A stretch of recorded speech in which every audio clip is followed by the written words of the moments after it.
Rolly. Hi! You are a singer and a songwriter. I think so. Yeah. Actually, wala ako nakitang masyadong difference dyan. As a songwriter kasi ano yan eh, wala siyang pinipiling oras, walang lugar. You can be a songwriter on stage while performing. Actually, minsan nakapagsulat ako ng kanta during live performances sa isip ko eh. As a songwriter, hindi mo siya pinaplano. Halimbawa, nasa CR ka, naliligo ka, paglabas mo may kanta ka na sa isip mo. Pero, magkaiba ang mood. Kasi the adrenaline is different. Pag nasa stage ka, sobrang hype ka, yung puso mo, di ba? Umaakit ka ng stage, parang you need to entertain yung mga tao. So, pwedeng mas magkaiba yung emotions pagdating sa kung ikaw lang mag-isa. So, iba yung makikreate mo doon. Mahirap gumawa ng kanta na malungkot habang chaotic naman yung paligid mo. So, para sa akin lang, being a songwriter, wala siyang hindi mo siya talaga masiseparate. That will be all. And I, thank you.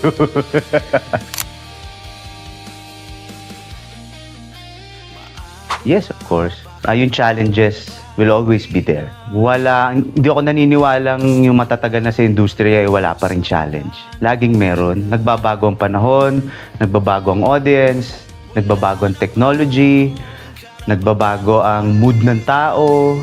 Dati, ganito yung uso. Ngayon, iba na yung uso. So, laging may tsaka parang ang hirap mabuhay ng sobrang galing mo na. sobrang husay mo na masyado na parang feeling mo kaya mo na lahat. Walang ganon. That's not true. So, yung challenge, nandyan yung palagi. Tsaka, yung challenge, take natin as a challenge. Joke lang. Hindi yung challenge. Magandang recipe yan for success. Challenges. So, again, that would be all. Thank you.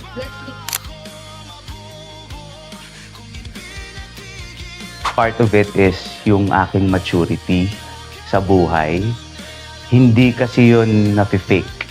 Sa creative process, the way you, halimbawa, arrange songs, it depends on your influences in music. Tapos, the big factor is yung pagbabago ng technology. Sobrang laking impact nun sa kung paano ako nag-evolve as a musician, as an arranger, as a songwriter. Feeling ko yun, yung maturity and yung technology, tsaka influence. Yun yung malaking difference siguro noon at tsaka ngayon. Ang approach ko dyan, nagawa ko na yan eh. Pati nga sa news nakapaggawa na ako ng kanta eh. Parang masyadong commercial yung yung approach. Tapos I always put myself on their position. Pasusulatin ka ng kanta, merong, for example, may sinulat akong song, isang teleserye sa isang TV show. Binigay lang sa akin yung storyboard. Yung storya, storyboard, lahat ng informations ko yung saan tumatakbo yung mundo ng teleserye na yun. Ang artist kasi sensitibo, tsaka emotional. So pag pipikit ka lang, imaginein mo lang na ikaw yung character na yon. Doon na nagsistart na, ito yung pakaramdam niya. Maarte nitong taong to. Pambagsik nito. Parang ganon. So ganon ko ina-approach yung pag magsusulat ako sa iba. O minsan naman, nire-require ako, Jason, pwede mo bang gawan tong artist na to ng ganitong klase ng kanta tungkol sa niloko ng ganito, in-scam, bawal. Lang, ilalagay mo lang lagi yung kaya naman natin lahat yun eh. Nalalagay ko lang lagi yung position ko. Pag naman brands, pagkain, yun, medyo mas jingle, mas madali. Titikman ko yung pagkain nila. Yung experience. Kasi kailangan maramdaman ko eh. Hindi naman masarap to, puro ganun-ganun lang. Kailangan ma-describe ko on my own way. Kung paano, talaga yung, yun, hiningal ako ron.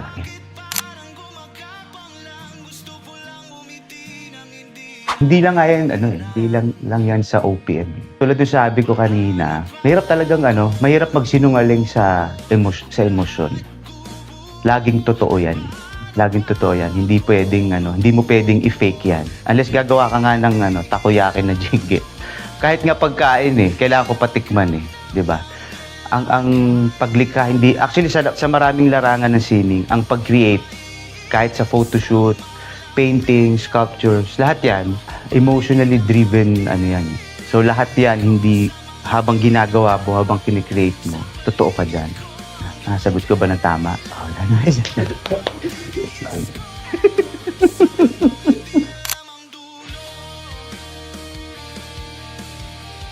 Diyan ko na-realize how lucky or blessed kaming mga artist. Kasi may outlet kami kung paano namin i-express yung nararamdaman namin. Yung iba, sa diaries, di ba? Ganyan. Uso pa ba yun? Hindi ko alam eh.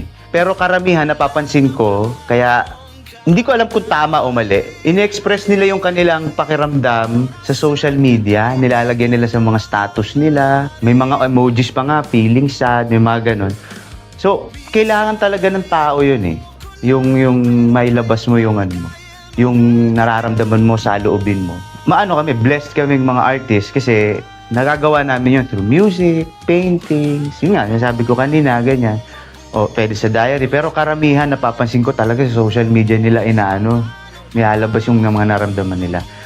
So going back dun sa song, medyo connected siya dyan kasi yung song kasi na yan, tungkol yan sa parang yung mga taong walang mapagsabihan ng nararamdaman nila na yung mga may pinagdadaanan lalo sa kanilang mga mental health gusto lang nila talaga may nakikinig sa kanila. So yun yung ng song na yan. Mahalaga yun na humanap tayo ng outlet o ng way how to express our Nangyari yan, nasa tour ako sa Canada from Fort McMurray going to Calgary. Parang mga 9 hours na land trip yan. Tapos, nabalitaan ko yung daughter ko may pinagdadaanan. So, as a single parent, siyempre ako lang naman yung kanilang sandalan. Parang ito na ata yung pinakamatagal na nalayo ako sa mga anak ko. Kasi siyempre meron akong pinupursue na pangarap para sa pamilya ko.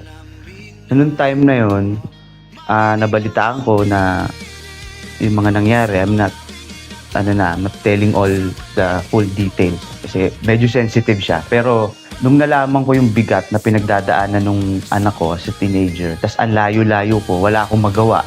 Pinaka-the best na magawa ko is video call. Tapos, ang mahirap sa mga tulad nila na may ganyan pinagdadaanan, hindi mo makikita, hindi mo mapapansin.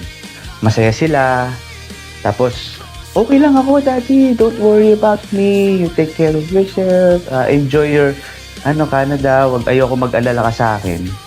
Parang laging ganun. Pero yun pala, nalaman ko na lang na sobrang lalim na pala yung pinagdadaanan niya. Tapos hindi ko kinaya. Ganun ulit yung ginawa ko. Nilagay ko yung position ko sa kanya. Paano kung ako yung anak ko? Tapos yun na, nagta-travel ako, hawak ko yung laptop ko. Meron naman yung, kasi pa nagsusulat ka, ngayon ang ganda ng technology, habang nagta-type ka, pwedeng i-record mo, boses lang. Tapos sobrang emotional ko noon, hindi ko na napigilan yung sarili ko, talagang umiyak ako habang nag-type ako, tapos nagdadasal ako. Kaya kaya siguro pumasok yung anghel eh. So, ako yan na nasa posisyon nung anak ko, nung sino ginagawa ko yung song niya. Pagdating, right away, pagdating ko dun sa hotel, nilabas ko yung mga gamit ko, may on-the-go ako na equipment sa recording. Yun, ginawa ko na yung demo. Kasi kinalabas na nung anghel. Tapos idol ko yung Stone Free, si Myro Valera. Mahal ko yun. Totoo nga, shout out, Myro.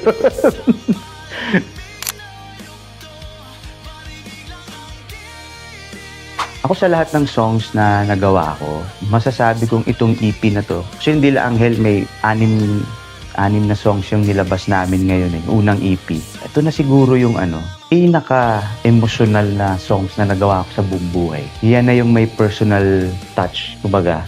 Iyan na yung para nagpatong-patong na yan.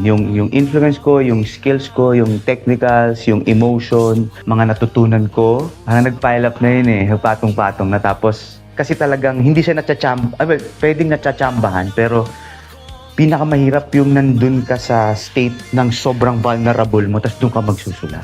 Yun yung, kasi hindi naman pwedeng sadyain na masaktan ka unless mang-away ka ng tao, di ba? Awayin mo nga ako.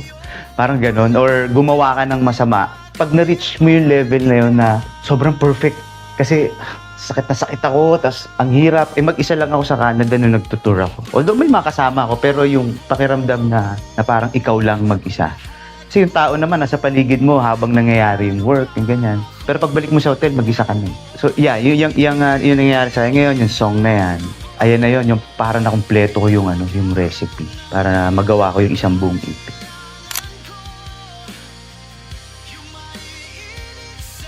Ako sa song na Anghel, parang dami ding makaka-relate dyan in a way na maraming tao na hindi na-express yung kung ano yung nasa loob nila. Walang masamang magsabi o magkwento. Parang nasanay tayo na every time we express our feelings, our emotion, judge tayo ng tao. Hindi natin sure kung makikinig ba to, susuportahan ba tayo na to. Kasi usually, lagi nilang sagot, "Oy, kaya mo yan." Kaya nga nagsabi sa'yo, hindi niya kaya eh. 'Di ba? Parang laging solution yung yung parang response natin. Kasi hindi naman kailangan. Kinig lang tayo. Damayan lang natin. So sa song na yan, pag meron kayong nafe-feel na parang nobody's listening, just listen to Anghel. Mafe-feel nyo na hindi kayo nag-iisa. Na may yumayakap sa inyo. Parang ganun. Kahit through music, maramdaman nyo na hindi kayo nag-iisa.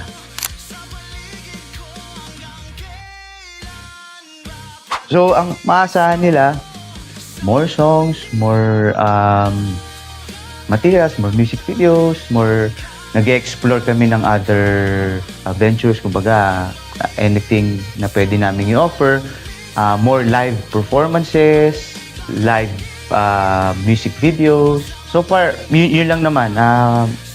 We're focused more on the music area. Kasi dati medyo ang dami kong jack of all trades pero master of none. Kung ano ginagawa. So focus lang kami ngayon sa sa music.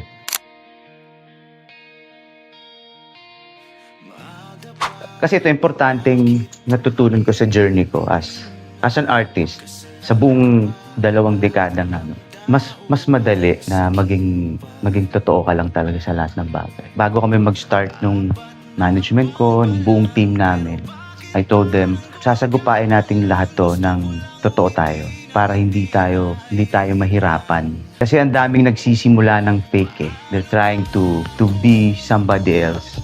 Or kasi ito yung required ng industriya. Kailangan maging ganito ka, maging ganyan ka. Pwede ka naman makinig. You can always listen kung ano yung pwede mong ipasok para ma-improve yung sarili mo. Pero yung babaguhin ka na, yun yung gusto ko sa team namin ngayon. Mas okay na nandun ka na sa tuktok na totoo ka. Kasi masaya ka dun. Tapos minahal ka ng tao dahil yun ka talaga. Kasi hindi ko gusto tong hat na to eh. Di ba? Nilaban ko yan. Pero dahil nga, di ba? Ito ako. Meron akong bagong EP, 6 tracks. Pero we're focusing on Anghel, Patalikod. Napakaganda din ng Patalikod at saka Tanga. Hindi naman masama maging tanga. Feeling ko lahat tayo may ganon. Diba? Kasi nagkakamali tayo. So, tapos sa available na yan sa lahat ng mga streaming platforms under Dito Music, Spotify, Apple Music, Deezer at marami pang iba. Tapos sa social media accounts ko, Jason Fernandez Santa Maria sa Facebook. Sa Instagram, TikTok, Jason Fernandez Official. Yun. Thank you. Maraming salamat. Thank you for this opportunity. Malaking bagay to sa tinatahak naming landas. So, sa lahat ng bumubuo ng people, maraming salamat. Mahal na mahal ko kayo. Totoo talaga sa puso ko. Napapanaginipan ko na kayo lahat. Paligid ko hanggang kailan ba pagtitiis ko? Sa mundong hindi alam ang dulo.